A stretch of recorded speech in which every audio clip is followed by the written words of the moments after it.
Let me introduce you the panelists. So first we have Eric Garneth, who is CEO North America of Suez. Then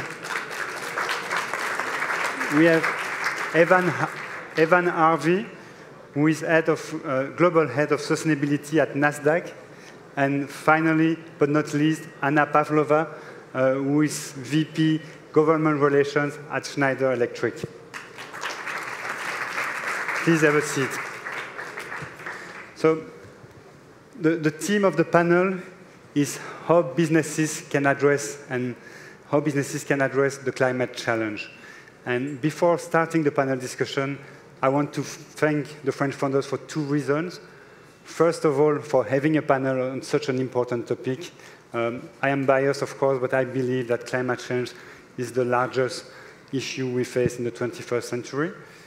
And second, but not least, this event, and you might have seen the sign, this event is certified CO2 neutral. So some of you might wonder what it means. So what it means is that we, my company CO2 Logic, calculated the carbon footprint of the event. So we look at all the impact generated by organizing such a large event with people flying from France or from other states in the US, all the energy used for lighting and cooling this room, and also the climate impact of the food that is going to be served after this discussion. And we look at this, we gave advice on how to reduce the impact, but for the remaining impact, what we did was that we supported a climate project in Africa. It's a clean cook stove project in Uganda, where we provide efficient cook stoves in order to avoid deforestation.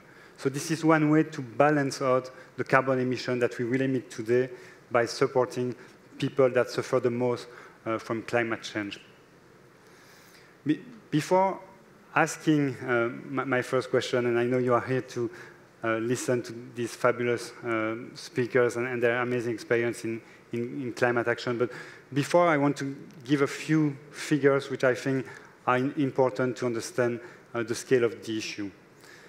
The first figure I want to tell you is that we double the amount of greenhouse gas emission we release in the atmosphere since 1992. So the amount of CO2 that we release over the last 26 years is equivalent to what we emitted before 1992, since we started the Industrial Revolution. And when I read this fact, I was really shocked, and I think it would be quite gloomy if I was starting the panel with this. So I want to give you some good news. The good news is that we have a plan of action, and this plan is called the Paris Agreement. Its objective, it's quite simple. It's to limit the temperature increase to 2 degrees Celsius, or 3.6 degrees Fahrenheit. And in order to get there, when we look at climate models, what we need to do is also quite simple. Basically, we need to cut by 50% the amount of greenhouse gas emission, the global amount of greenhouse gas emission, before 2050. And by the end of this century, we need to go carbon neutral. So it looks simple. Of course, getting there, the journey is not simple. But we know that we have solutions, and that's the topic of the discussion today. So my first question to the three panelists is, given the fact that we have kept increasing our emission for the last 25 years, are you still optimistic? And do you think that we can address the climate challenge? And I would like you to, of course, be specific with some examples that relate to your business, but also, because we are at a startup event, maybe stressing some emphasis on the role of innovation, R&D, and startups in this environment. Maybe I'll start with you, Eric. Well, good afternoon, everybody. And you're right. Climate change is a very critical topic. And Suez started, certainly not a startup, started more than 100 years ago, managing environmental infrastructures for cities. And it has evolved into a company providing environmental solutions to its clients. And most of the solutions that we implement are actually assisting them to mitigate the effects of climate change. And we all know that climate change efforts and measures are complex. And to be effective, it requires a global collaboration. And as we know, to design to agree and to implement any global solutions is extremely hard, but that should not stop us. And what climate change fighting is all about, it's about creating a momentum.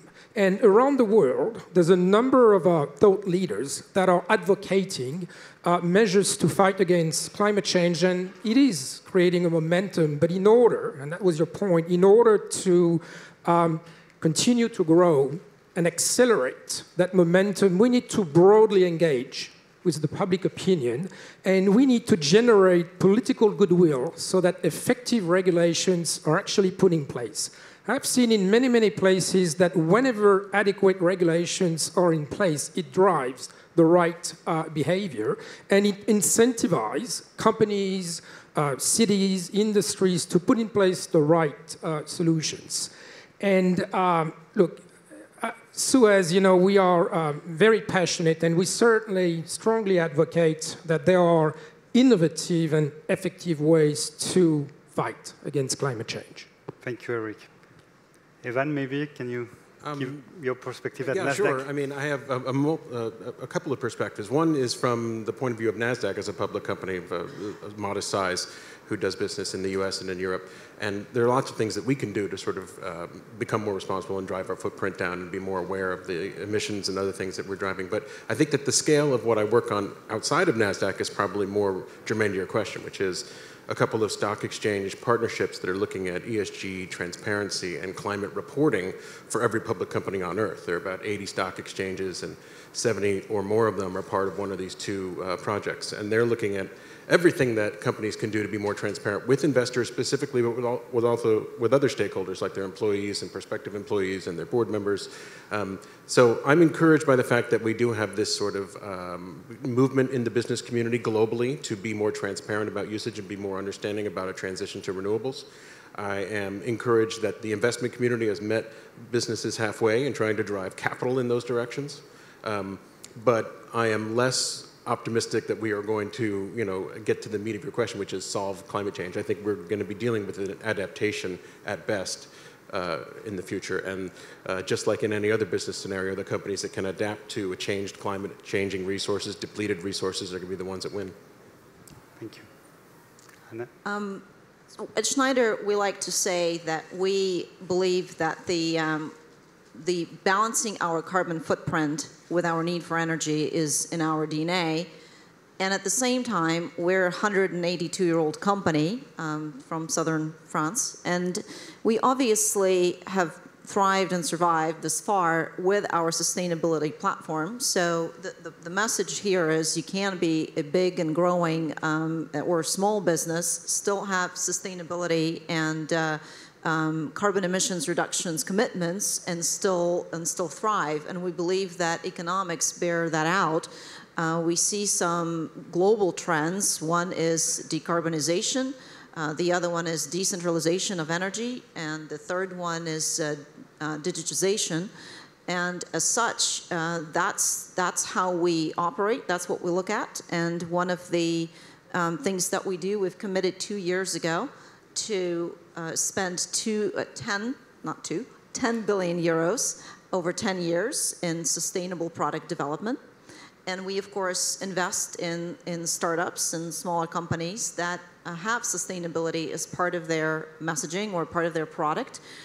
For example, we spend a lot of money and time with companies that look at buildings automation. So we're in 70% of world's buildings. So, of course, buildings are very important to us.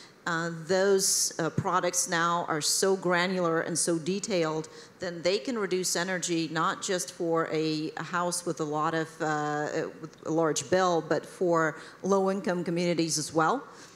We also are looking at artificial intelligence companies and how those can use optimization of energy to drive energy efficiency and therefore emissions reductions for industrials, which is another big sector where we need to see emissions reductions very quickly.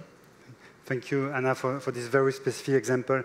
I really enjoyed the fact that you mentioned that sometimes reducing carbon emission, it's also about other co-benefits, and you mentioned fuel poverty, and this week being the week of the General Assembly at the UN, I think it's also interesting to think about climate policy in a broader perspective, and maybe thinking about the SDG framework, the Sustainable Development Goals. And this makes me think about my second question, which is, since the Sustainable Development Goals is the UN agenda for 2030, it's a very ambitious strategy, top-down from the governments, and you are managing businesses. So my question would be, what role do you see for governments in the transition towards a lower carbon economy? And more specifically, if you could comment also on the role you see for carbon pricing, whether through an emission trading system, as we have in Europe today, or through carbon taxation, as it has been discussed in several states already in the US or in Canada. So maybe, Eric, because you have this good view of both Europe and the US, you could start with answering this question. We strongly support carbon pricing because a well-designed carbon pricing mechanism offers a forum where the public and the private sector can design environmental policies, focus research, implement investment that makes sense, I would say, both from a business standpoint, an environmental standpoint, and from a policy standpoint. And again, a well-designed carbon pricing scheme, in my opinion, is a perfect reconciliation of sound environmental policies, good corporate behaviors, and fiduciary responsibilities, which is critical. So a big yes for carbon pricing. Yes. Evan? Well, I'll go with the first part of your question first. I think that governments are vital in terms of driving adoption of lower carbon strategies, and especially bringing more companies to the table when it comes to transition strategies to help them get there, so whether that's tax benefits or other things that help them move in a direction faster than they are moving right now. I think that the government in the U.S., at the federal level, has been inactive on this topic and probably active in the wrong direction. But other parts of the U.S., the government has been stepping up. So you have coalitions of, mayors in South Florida that are fighting sea rise. You have, sustainability officers in a lot of large metropolitan cities. You have California, which conducts its own carbon market, trading with other places. So, it's a little monolithic to think of the U.S. as one government in terms of pushing or not pushing for carbon reduction schemes. And then I can't speak for Nasdaq on a carbon pricing scheme or endorsement, but I think it's absolutely necessary. I think it's a missing piece in the economy that is going to be required before we successfully transition to a lower no carbon economy. And I think that there's no better rationale for it than the pricing changes that we've seen in the market in the limited ways that it's been introduced. So eventually this idea will win out, and we need to get there fast because there are some investors out there that will not give up those carbon stocks until the planet is on fire. Policy gets a lot of bad reputation for being too slow and not happening quickly enough, and people ask, well, why do we need policy when technology can do so much? In this case, to me, policy can do one absolutely crucial thing, and that is redirect capital towards CO2 emissions reducing solutions and technologies. And so from that perspective, in Europe, for example, one can do a lot more kind of top-down approach. I was just talking to somebody yesterday who was telling me that there are proposals, for example, in Europe on fiduciary requirements that would essentially make banks to look long-term, not just short-term when they make investments, and long-term meaning for sustainability of their assets. In the US, we tend to like incentives and try to tie regulations to market economics. And from that perspective, carbon pricing makes absolute sense. We very much support that. Actually, we support that globally. Our CEO is very vocal on that. But we see a bit of a rising tide in the US on this issue. Certainly, we would prefer that the entire country has one national policy, and we don't have to look at just Northeast and the West with one policy and something else in between.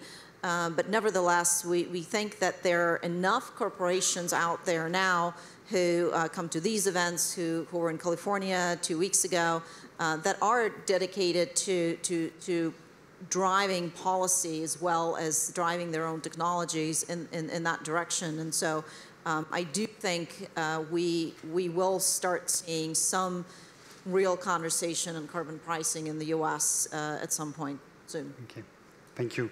So I think it's already very interesting to see that some large companies are supporting carbon pricing. I remember when I started looking at carbon markets almost 20 years ago, most businesses were against the idea of having a price on carbon. So I think just to see the journey over the last 20 years, to see businesses starting to pay attention to the carbon emission, set targets, as I think you did at Schneider Electric, you are on your way to implement science-based targets, and also advocating for a price on carbon to accelerate the needed transition.